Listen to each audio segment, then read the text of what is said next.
In studio with us, Executive Vice President and General Manager Nick Caserio. Nick, how's it going? Good to see you. Oh, it's good to be here. All right, let's talk about Tennessee. But first, let's review the game against the Jacksonville Jaguars. Epic comeback. What were your thoughts as the team was on the comeback trail, Nick? Yeah, I mean, the reality was got off to a pretty slow start. So turn the ball over, kick the field goal, fumble the kickoff, and then a long punt return for a touchdown. So got off to a slow start, but then gradually started to piece some plays together, in all three phases. Move the ball offensively, got the ball in the plus territory. Then we had some penalties. Really, the first half was about penalties and turnovers and some of the big plays. In the second half, played a little bit more discipline. Didn't have the ball other than the one possession there in the third quarter. Then the fourth quarter kind of took advantage of our scoring opportunities. Johnny and I talked before the game, some of the keys. We talked about the red zone. We talked about third down. We talked about the running game, and I'd say all those things kind of came to fruition there a little bit. So credit to the players and the staff for just showing some mental toughness just to work through and finish a game, which is something we hadn't been able to do, for the course of the year. Nick, it didn't hit me until last night. I was watching the game back, and as I was watching on TV, on our first drive of the second half, they flashed up how many yards we had in the first half. It was like, we had 192 yards. And I remember Nico, after the game, said, we were moving the ball. And I guess you kind of blocked that out with kind of how bad things had been going. You kind of block out, but you had to move the ball and done some good things in the first half, and then it kind of exploded in the fourth quarter. But did that first half, the way they were moving it with Davis at quarterback, hey, we can move the ball on these guys. Yeah, even though the score was what the score was, it never felt like the game was out of reach because we did have some positive plays. Yeah. I forget what drive it was. We ended up there in a plus territory. Then we had the holding penalty and a running play, and then we had drop snap. Then there was another number of negative plays. Then we were forced to punt the ball. Right. So to your point, we had a number of positive plays. The score was the score, and a lot of that was our doing and turnovers and special teams when they can tilt. When Jackson was operating essentially on half of a field or even less, and then we gave up, the long punt return for the touchdown. So those are big plays, but we're able to kind of maintain some level of composure and just kind of settle the game down a little bit. And really the score there at the end of the half to kind of put us in a position 20-10. So it's a two-score game to come out in the second half. And if you have enough positive plays, then maybe you have an opportunity in the fourth quarter to win. Nick, what about the ability to run the football? Because even during that final drive, a lot of those plays were nice pops with the run game. Yeah, our running game for the most part has been fairly positive. I mean, I think we've averaged close to around 4 yards a carry over the course of the year. So whether that was Woody, whether it was Nick churned out some yards there in the fourth quarter, a number of positive runs, and the quarterbacks, Davis this week and then CJ in previous weeks, have been able to make plays, off-schedule plays with their legs as well. So when we do the right things in a running game, when we execute the right way, get the blockers distributed appropriately, sometimes the front that the defense gives you doesn't always match up with the run, and then there's times where you kind of tip your hat to the D. But if you can kind of stick to your sort of core principles and core runs and then maybe figure out different ways to run those, everybody's comfortable with them. We've been doing them since training camp in the spring. Typically, those are the runs that you're going to have the most success with. I know the offensive line is 5 fingers in a glove, making a fist, all that kind of stuff, Nick. But I want to ask you about a guy you have more experience with than anybody else in this building, and that's Trent Brown. Steps in at right tackle. We hadn't seen him all year. Weren't really sure what kind of to expect. And then you watch him and you're like, boy, they're doing a really good job. I mean, the one hit that Trayvon Walker had, it was a 3-step. He goes to cut, he missed, whatever.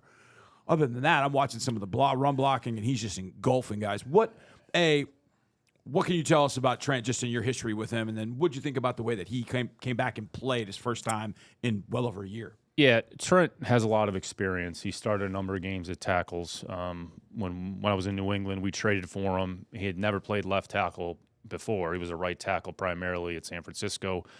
And then we had a situation we were looking for a left tackle. Then he went over there and played left tackle for the entire season, and he helped us get to the Super Bowl. So he's, I would say, very athletic for his size. He's a big human being, so he's strong, he's powerful, he's smart, and he cares a lot about playing well. Yeah. He takes a lot of pride in what he does, and he sustained the injury there October, week 6, whatever it was, for Cincinnati. But the idea when we signed Trent was this is a player potentially down the road at some point, once he's healthy, might be able to provide some depth for us in whatever shape that looks like. And there was a situation there where Titus was out for the game, and we wanted to maintain Jumbo. So if you put Blake at right tackle and then you want to go jumbo, then there's a lot of mechanics that go into that. So the idea was, let's just put Trent at right tackle. He was able to have a full week of practice. We were able to kind of use our jumbo package, which has really helped us, I would say, probably this year more than any. But Trent has a lot of experience to play a lot of football. He's big, he's strong, he's powerful. And the big thing is just when he's on the field and able to stay healthy, he's usually been a productive player. Do you tell him you need to bulk up a bit, Trent? I mean, No, my gosh, he's so skinny. About that. Yeah, that's not a discussion that we're having with him. He's a mountain of a man. Mountain. Nick, once upon a time, Dwayne Brown told me it took him 3 to 4 years to figure it out at left tackle. Aireontae Ersery, here he is in his rookie campaign. There are no rookies anymore, but it seems like he's really making a lot of progress week to week. What about his report, progress-wise? Yeah, you're seeing a lot of progress, generally speaking, throughout the course of the league. A lot of young players, if they're playing early on, over the course of that season, hopefully you're seeing some improvements as opposed to maybe year 2 or 3. Understanding you're going to go through some ups and downs, but say from the start of the season, the training camp, to where we are now, Tay is really, he's made a lot of progress. Has the right mentality, has the right mindset, has a good playing style, plays physical. And if you correct something with him, then he usually doesn't make the same mistake twice. So I'd say early on, part of our issue offensively, we just made too many mental errors, and just a matter of some focus and concentration. And there's always some technique things that you can work on and improve. But from the start, like I said, till now, he's certainly made a lot of progress, and the goal is to continue to make progress. And what you're trying to do is just establish a consistent level of performance so that you know what you're going to get from that player on a week-to-week basis. He's certainly headed in that direction. One more question on him, and this applies to all rookies who eventually become leaders. Some guys are more vocal leaders than others as they evolve in their careers. When you observe certain elements of a rookie, how long does it take? When do you see that take over? Because I guess the rookies, it's tough for them to be the leaders of the team, but Will Anderson Jr. had some of that. What are you seeing overall with rookies and their progression that way? It typically starts with your play. You kind of let your play do the talking, and then when your teammates see that, then there's a mutual respect that starts to build up, and then you sort of take age out of the equation. And everybody has different ways of leading. When D'Amico was playing, he obviously has a way that he leads, and that's the way he leads as a head coach. So every player kind of takes on their own personality and they have to lead in their own way. Everybody's capable of leadership. I think the big thing about leadership is just being true to who you are. Don't try to be something that you're not. And then good play usually will go a long way in reinforcing whatever leadership potential capabilities that you have. Well, Mark said rookies. It made me think of the email that we got yesterday. This is from the NFL. Mark was like, hey, you need to bring it up with Nick. I thought this was a good one. I'll get your thoughts on this. The 2025 draft class has combined for the most scrimmage yards and scrimmage TDs by any draft class through the first 10 weeks of their rookie season in the common draft era since 1967. First in scrimmage yards, first in scrimmage TDs, first in receiving TDs, second in receiving yards. As you think back to the class that you studied, does that kind of jive with what you thought this class might be able to do with receivers, running backs, obviously guys that can, put yards and points up on the board? Is that stat? That's emblematic of the league. That's the entire NFL. Yeah, entire NFL through week 10. It's surprising, but it's not surprising, and we've kind of talked on this show a little bit. These guys have played a lot of football, and they've had the opportunity to play a lot of football, so they're more prepared, and you're seeing more teams and coaches and staffs are more inclined to give opportunities to younger players if they've earned those opportunities. And if those are your best players, then you're going to put them on the field. So I would say that that's surprising, but it's really not surprising because, to your point, we've evaluated a lot of these players, and honestly, it scans multiple rounds. So there's probably a number of players that were drafted early, a number of players drafted in the middle. Krosky Merritt, who was drafted in the 7th round by the Commanders. It was a 7th-round pick, but he's their leading rusher. So it's really what's the opportunity, and then ultimately it's up to the player. Do they take advantage of the opportunity once it's presented? I would assume there are positives and negatives about the NIL era here. But one of the positives might be some guys have really embraced being a professional before they become professional, right? You can start to build some habits that you're potentially going to have to endure or go through once you enter the NFL. So it just, when you play more, you have more opportunities. For better or for worse, maybe you've seen different programs, so you've been exposed to different styles, to different buildings, different mindset. And in the end, you have to figure out what works for you. Now, in college, to a certain extent, the players control where they play. In our league, they don't really control where they play other than undrafted players once you make a decision. So once you're drafted, then you're in the building. Then part of his understanding what's the expectation day to day, what's the work requirement, what do I need to do to prepare myself on a day-to-day basis, and those are some of the things that we try to focus on. Mark and I have talked about this a lot. So we're going to get your thoughts about this, about the game, and then we'll move forward. What play or what moment in the game did you feel like, okay, this thing might be turning back our way? We won't tell you what we said. We want to influence you. But was there a moment where you went, okay, I think this one's going our way? Well, I think when we were able to convert the 3rd and 10 there in the red area, the touchdown pass to Higgins, then kind of the score was at that point, it was 29 to 29-10. Yeah, we went 29-16. Well, 29-16, then we went for 2. Right. So then, all right, it's a 2-score game. So if it's a 2-score game there in the end of the 3rd quarter into the 4th quarter, then it's a couple possessions. So then it's going to be, can you get a stop on defense? Can you get the ball back? Can you get points on the board? So at that point, it's, all right, we at least have a 2-possession game here.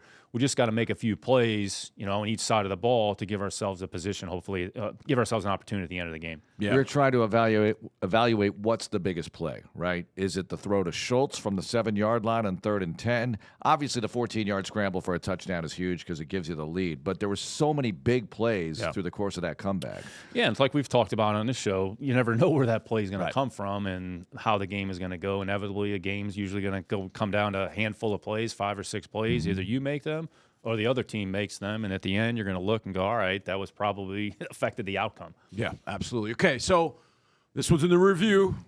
4-5, here we go, trying to get to 500 at Tennessee against the Titans. We've seen them, but there's been a lot that's changed since. It's changed head coach, kind of some other moving parts. They've traded off McCreary. They've done some things. Brownlee's gone. What do they have now, Nick? We know some of the guys that have been holdovers. Cam Ward's still there. They're coming off a bye week, so nothing last week. But what have you seen since we faced them in week 4, Nick, going forward, what we could see on Sunday? Yeah, really, we're seeing a team that's really improving. And from the time that we played them, however many weeks ago that was, to where they are now, they're really a different team. I mean, they played the Chargers essentially to 1-score games. So they've been competitive essentially over the last few weeks. They played better, I would say, since our game. They've made some changes. Most of their changes have come more on the defensive side of the ball with some of the personnel on the offensive side of the ball offensively. You've seen Ward make a lot of plays. I think you've seen that you saw it in our game, and you've seen it in the successive games after that. But very talented player. His ball placement on some of the deep throws is something that's really started to stand out. And the 2 rookie receivers have done a really nice job. And going back to the kind of the younger player discussion, so Gunnar Helm has been one of the better rookie tight ends. So between him and Chig, so 2 good tight ends. The 2 young receivers are doing a nice job for them offensively. Offensive line has kind of been the veteran group. And then defensively, they've kind of turned over the secondary, or at least on the edges, on the perimeter. That's where they made some of the changes. Now they're using Marcus Harris a little bit more, who was playing more in a kicking game, playing him in the slot. And the safeties have kind of been, I would say, steady and consistent. Simmons is still an issue. He's the best player, one of the best players in the league. The one guy that's probably stood out that nobody really talks about is Gray. Leads them in tackles. I think he's 7th or 8th in the league overall in tackles. So there's a young player in his 2nd year, but he's really ascending. Talk about year 1 to year 2 growth. Very instinctive, very tough, very physical, and leads them in tackles. And then Barton is giving them good play as well. So their linebacking core and then the front kind of in the middle is still a formidable task to deal with. So despite the number of changes that they made, they're improving. Their kicking game, they're well coached. I mean, Bones is as good of a kicking game coach as in the league, coming off the heels of what happened here last week. So we're certainly going to have our hands full. So in the end, it's going to come down to our execution and just do we make enough winning plays against, I would say, a much improved Tennessee team. Talk about the rookie wide receivers, DK as the returner, doing some good things, had a return touchdown against the Chargers. And obviously after what we did last week, I would imagine they're probably licking their chops with him because he's done a great job in that role. He really has. I mean, very instinctive, very smart, very tough, strong, good with the ball in his hands. And I think that's something that he's continued to develop and grow in that role. Not too dissimilar to Parker Washington in some respects, who Parker has kind of emerged and evolving there a little bit. So to your point, Johnny, he's done a really nice job, and he looks, their leading receiver. So he's, been very impressive as well. There's a reason they drafted those 2 players, and I think between the 2 receivers and then Gunnar and the player that didn't play in our first game who's now back is Spears, who gives them kind of a good 1-2 punch with him and Pollard. Yep. This doesn't really apply to them, maybe all teams, Nick. We always ask you about the draft and everything, but what about free agency? Is there a free agent board? These guys could potentially become free agents, and you have them ranked or evaluated. How do you go about that this time of year? For sure, we're going through that. So we know going into our game, whoever the next opponent is, go into our database. We have a color coding system, so okay, this player's under contract. This player is going to be an unrestricted free agent. This player is going to be a restricted free agent. You have a player, maybe he has a salary that may not be commensurate with the role. So potentially after the season, there's a player that potentially could be released. So that's definitely a list that we're starting to populate, and we're starting to kind of prepare and transition. So once the season is over, we can go through the free agent process and the free agent meeting and stack the board essentially like we do for the draft. Nick, in the second time of facing Cam Ward, I'd imagine that guys are not used to it, but I think when you face a guy first time, especially the way that he keeps plays alive, like he has that one where he looks like he's getting sacked, he shakes off somebody, throws it back across his body. He does things that you kind of teach quarterbacks not to do, but yet he does them and gets away with them because he's so good. Does it help having faced him already that hey, I better bring my full bag of tools to bring this guy to the ground, keep him in the pocket, make sure he's not creating like he can, way off schedule? Does it help to face him a second time that you kind of have at least that knowledge in the back of your head as opposed to the first time we faced him? No, it's an interesting point. Anytime you go into playing a newer opponent, you can talk about it during the course of the week. Mm-hmm. Sometimes the players, that message may or may not resonate. And then you play that player and or team, and then your eyes kind of open up and go, oh, they were actually right. And I think there's a little bit of that with Cam. I don't want to say you underestimate, like his arm strength and arm talent as good as any quarterback in the league. And he can get the ball to all parts of the field with accuracy. So you can't underestimate his ability to, even if he's in a bad spot, to make a big-time play. Nick, Davis Mills, it's interesting because he hadn't started a game in almost 3 years, and he gets behind the wheel of the offense, and it's a different offense than the one he had 3 years ago. Here he is in this situation performing really well in the clutch. What about his growth as a professional, as a quarterback throughout the years, this system, what he did on Sunday? Yeah, it says a lot about Davis, says a lot about the offensive staff to get him ready to go. Davis has always been a very diligent, very smart, talented player who has grown, and he's certainly improved. And there were some growing pains that he had to endure his first couple years when he played. I think his first start was on the road in Buffalo, and we know what it's like trying to play up there. So from that point to where we are now, he's earned the confidence of the staff. He's earned the confidence of his teammates with his play. He just shows up. He does his job. He puts in the work, and he's prepared. And you never really know in his position when that opportunity is going to arise. So even in the game when CJ's playing, you're one snap away. So you have to make sure you're prepared in the event that an opportunity does present itself. So credit to Davis and credit to the offensive staff for being prepared and getting him ready to go. He sat in that chair and he told us he's aging like a fine wine, and he had been playing pretty well, but then he goes out with an injury, and it looks like we'll lose MJ Stewart for the year. Nick, what did we lose, and B, how do we kind of go forward at safety? Yeah, tough loss. I mean, he has the respect of really everybody in the building. There's another player who has improved, and his role has kind of grown outside of the kicking game. He's been one of our most consistent, one of our most dependable players on fourth down, and he's had the opportunity to play more defensively this year and gone out there and played good football. So anytime that happens, you feel bad for your teammate and a player like that who's as tough and well-respected as MJ is. We kind of had to adjust mid-flight there, mid-game, and Miles really went from playing slot corner to moving back to safety. So that speaks to Miles and his preparation, his ability to kind of transition roles on the fly during the course of the game. So there'll probably be some combination of different players that are going to have to assume a little bit more of a role. Certainly feel bad for MJ, but he certainly meant a lot to this program and to a lot of people here in the building. So wish him a speedy recovery. Nick, I feel like every week or two I'm going to ask about kickoffs because it's interesting. More data comes in every week, so I always want to get your thoughts on what you think is happening. The Jags actually forced a touchback, I'll put that in air quotes, 2 or 3 times in that game. You never know how teams are going to handle it. What are your thoughts lately overall? Yeah, I think it really is more of a product of what's going on during the course of the game. I think when you start the game, everybody is probably going to try to force returns in some capacity because you're playing a field position game. I think the data says there's been, 80% kickoffs that have been returned. Then it's about starting field position, and then what's the ebb and flow of the game? Is there weather involved? And you're seeing maybe a little bit more schematics based on the team and who they account for on the coverage units. So overall, I mean, it's been a fairly productive play. You've seen some teams make a few more plays than others. For the most part, we've done a decent job covering kickoffs. We missed some tackles there the other day, which is kind of a emblematic of kind of how the game went for us on fourth down.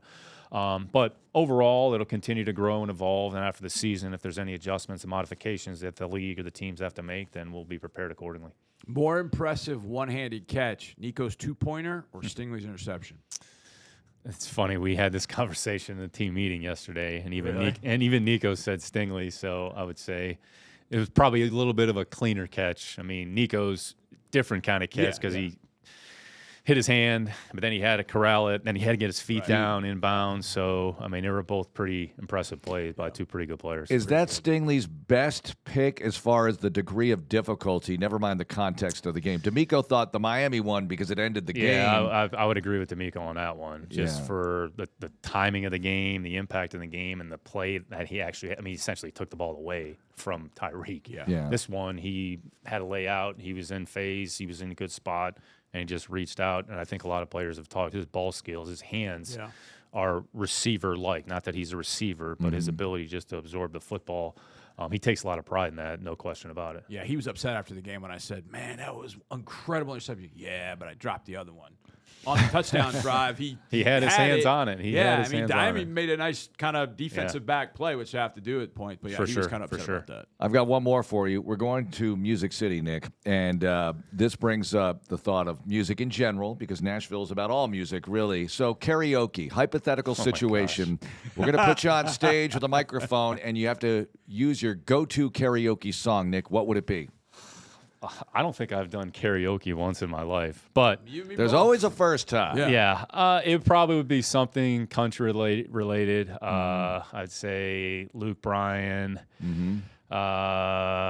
Dustin Lynch. Like I'm kind of when I work out, I kind of listen to those guys. So it might be something that I take. Well, we're going to the right city. Take one of those. Absolutely. Take a shot on one of those. Bring a camera. Let Nick and I do it for the first time. Let's go. With cowboy hats. Saturday night. Okay, Nick, thanks a lot. Good luck. Thanks, fellas.